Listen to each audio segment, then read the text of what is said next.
connaissez pas son nom, vous connaissez sans doute ses films. L'Exorciste, French Connection et Police fédérale Los Angeles. William Friedkin est le spécialiste des poursuites en voiture. Aujourd'hui dans Jade, il parle de sexe, de fantasmes et de pouvoir sur un scénario de Joe Esteras, le scénariste de Basic Instinct. William Friedkin, la langue de bois, il ne connaît pas. A couple of those creeps, they didn't even want me. They wanted this other girl. One of those guys was the governor. Was Medford blackmailing you? I don't get blackmailed, Mr. Corelli. Corruption in government is something that Americans don't like to think about. We like to think that it doesn't happen in America. Of course, it happens all the time. And I didn't know Kyle was taping any of it. I knew they were powerful men, but I had no idea he was using them. you will not see too many films that will portray, for example, the governor of California the way we portray him, which is the way I think of the present governor of California, who is, politics driven by sex and money. Is sex the biggest taboo in American cinema? In a way, yes. A woman's sexuality is almost never dealt with. You almost never see a woman as the aggressor in an American film, because men in American film think of women as objects to be used, not people who have their own ideas about an approach to sexuality. What challenge on a sex scene? One of the things you try to do is to not do it the way you've seen it before.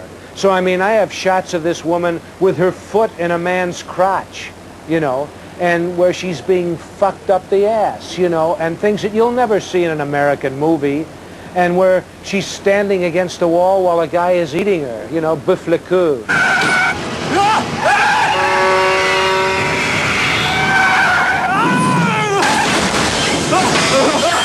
Are you still an outsider in the movie business? Absolutely. I'm just another guy who toils in the fields, really. I have no high stature in American film.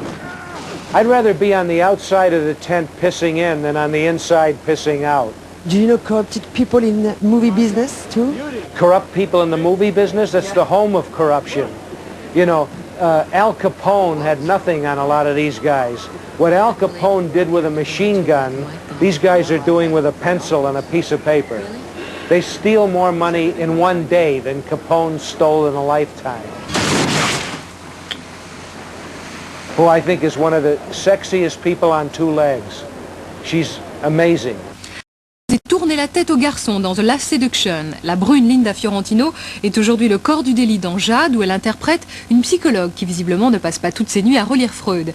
Impossible pourtant d'en dire davantage sans déflorer les dessous de ce thriller noir. Mais au fait, qui est Linda Fiorentino? Réponse. Talking about The Last Seduction and Jade, are you not afraid to be proposed only femme fatale parts?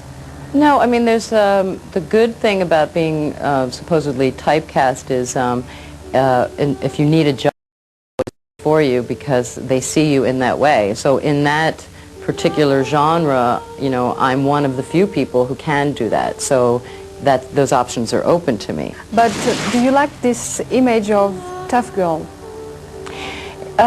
It has its moments. It's actually...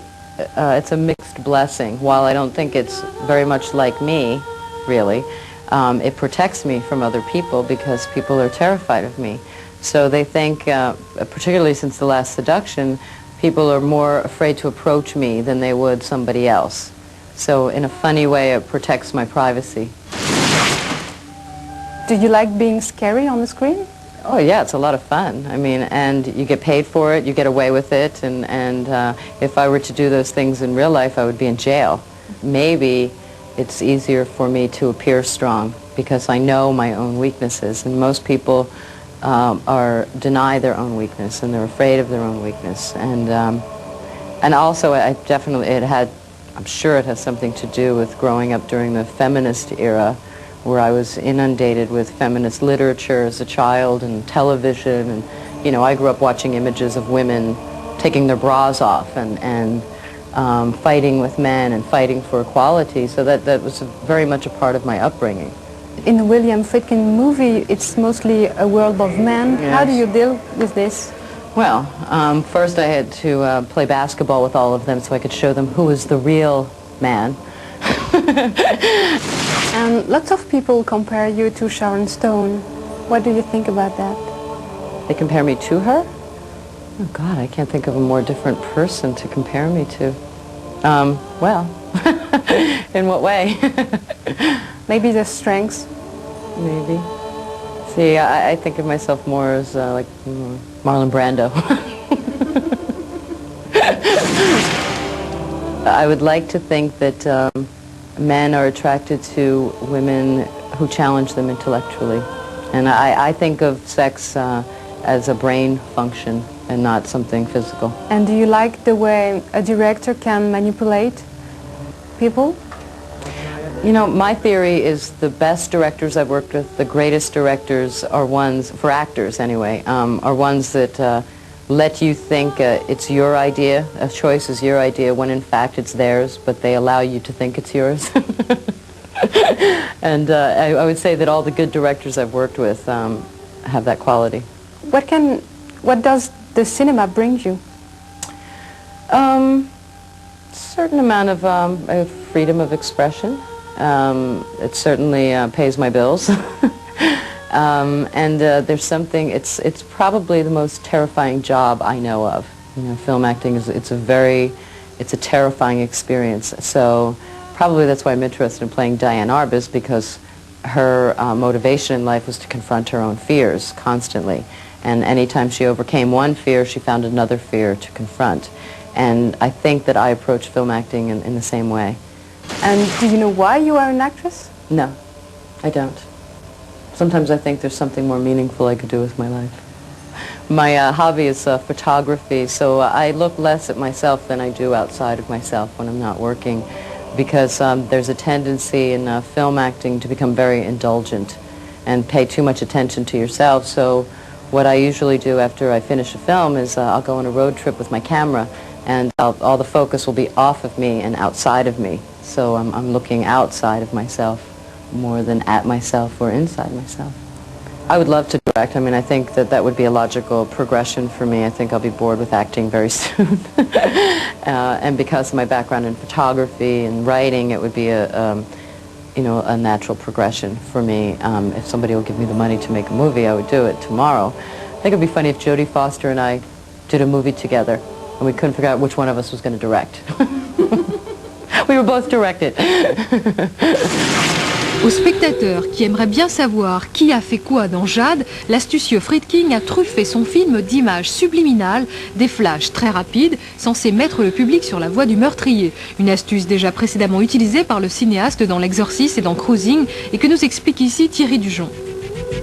Le dictionnaire dit qu'est subliminal ce qui est inférieur au seuil de la conscience. William Friedkin avoue avoir glissé dans Jade des images seulement perceptibles par le subconscient du spectateur pour le mettre sur la piste du meurtrier. Une technique sans doute discutable, mais tout à fait légale. This director with this movie, he didn't break any laws in doing this at all, because there's no law saying that he can't do it. It's just a question of personal ethics, a sense of personal that the public has a right to know. La première expérience connue de subliminal au cinéma remonte à 1957. Pendant 2 semaines, dans un cinéma en plein air du New Jersey, une copie du pique-nique de Joshua Logan est truffée de messages publicitaires, une image toutes les 5 secondes pendant toute la durée du film. Les spectateurs ne s'en aperçoivent pas, les résultats sont pourtant spectaculaires. Subliminal cuts were put in, flashed on the screen to thirsty, drink Coca-Cola, hungry, eat popcorn.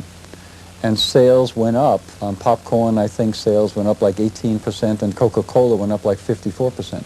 Un peu plus tard, en 65, le réalisateur Sidney Lumet use volontairement de la même technique dans Le Prêteur sur gage, des images furtives de déportés pour donner la mesure du drame vécu par le personnage principal de son film.